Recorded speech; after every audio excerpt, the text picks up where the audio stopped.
Peter Capaldi's Doctor never fully explored the potential of Missy. Capaldi's portrayal, while compelling, was driven more by other factors rather than delving into the deep, complex relationship with Missy. While Capaldi brought a unique energy to the role, the narrative missed an opportunity to delve into the intricate relationship with Missy. Imagine instead a more reserved Doctor. One who, like a bear, should not be prodded. A Doctor with a penchant for rules.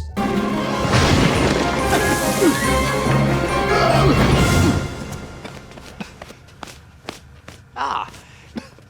Yes! Blimey. Sorry, Christmas Eve on a rooftop, saw a chimney, my whole brain just went, what the hell?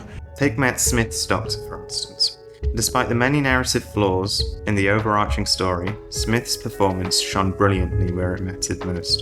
His portrayal was a striking departure from his predecessor, showcasing a Doctor who was not just about flamboyant heroics, but also about abiding by newfound rules. These rules were a direct consequence of the traumatic events in Waters of Mars, where he realized he could no longer let himself go unchecked. His journey from recklessness to restraint was evident as he struggled with accountability, often slipping when his companions weren't there to ground him. Smith's Doctor evolved into a figure who understood the necessity of rules and the weight of accountability. His rule-following persona was exemplified in A Good Man Goes to War, where Madame Kavarian's comment about good men having too many rules prompted his chilling reply. Good men don't need rules. Today is not the day to find out why I have so many. This moment underscored his restraint, a penance for his past atrocities. Matt's Doctor struggled with a rigid moral code, where he strictly sees himself as a good guy and the Daleks and other monsters as villains. The black and white view strikes a chord with Amy, who sees the danger in such rigid thinking. Despite his justification, his actions often speak louder than his rules. In A Town Called Mercy, Amy confronts the Doctor, insisting they must be better than their enemies. This confrontation forces him to face a significant dilemma. Years later, Capaldi's Doctor encounters a Dalek who labels him as a good Dalek. This moment is a revelation. Despite all his rules and self-righteousness, he realizes he's just acting out of hatred. It dawns on him that sometimes the braver action is to not take action at all, or rather, forcing the inaction of all parties involved, as shown with his famous speech in the Zygon invasion. Are you kidding? Me? Of course I understand. I mean, to call this a war, this funny little thing?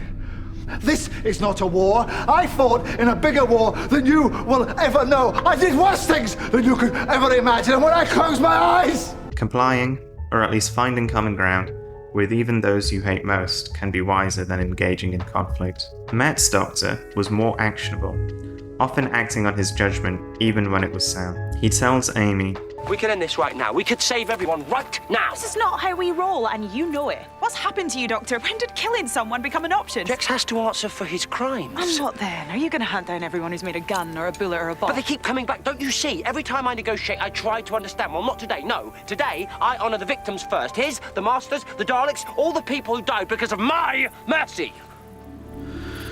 In contrast, Capaldi's Doctor begins to see the power in doing nothing, using inaction as a way to prevent further violence and impose a will of peace. If I don't like it, then it will stop. Fascinating. Your people were peaceful to the point of indolence. You seem to be something new. Would you declare war on us, Doctor? I'm so old now. I used to have so much mercy. You get one warning. This evolution leads him to call himself an idiot, acknowledging that blindly following rules or engaging in conflict isn't the answer. I am an idiot! He realizes that true bravery and wisdom comes from understanding when to step back and seek peace, rather than always rushing into action. In The Beast Below, Smith's Doctor faces a moral dilemma, contemplating lobotomizing a star whale to save British colonies in space. His rage and frustration boil over, yet he is shackled by his rules, screaming, Nobody talk to me. Nobody. Human has anything to say to me today! Imagine this Doctor, whose rage simmered beneath the surface, facing a provocateur like Missy. When provoked, his outbursts would have carried a weight that Capaldi's more controlled demeanour couldn't match. The tension would be palpable, every poke and prod from Missy testing the Doctor's fragile restraint. When the Doctor, pushed to his limits, says run, the impact would be profound, far more than it was with Capaldi's Doctor. The dynamic between the Doctor and the Master has always fascinated. They were once equals, alumni of the same prestigious background, yet their paths diverged dramatically. The Doctor became a warrior god, while the Master was the one who ran. In the new series, the Doctor's immense power makes him a fearsome presence.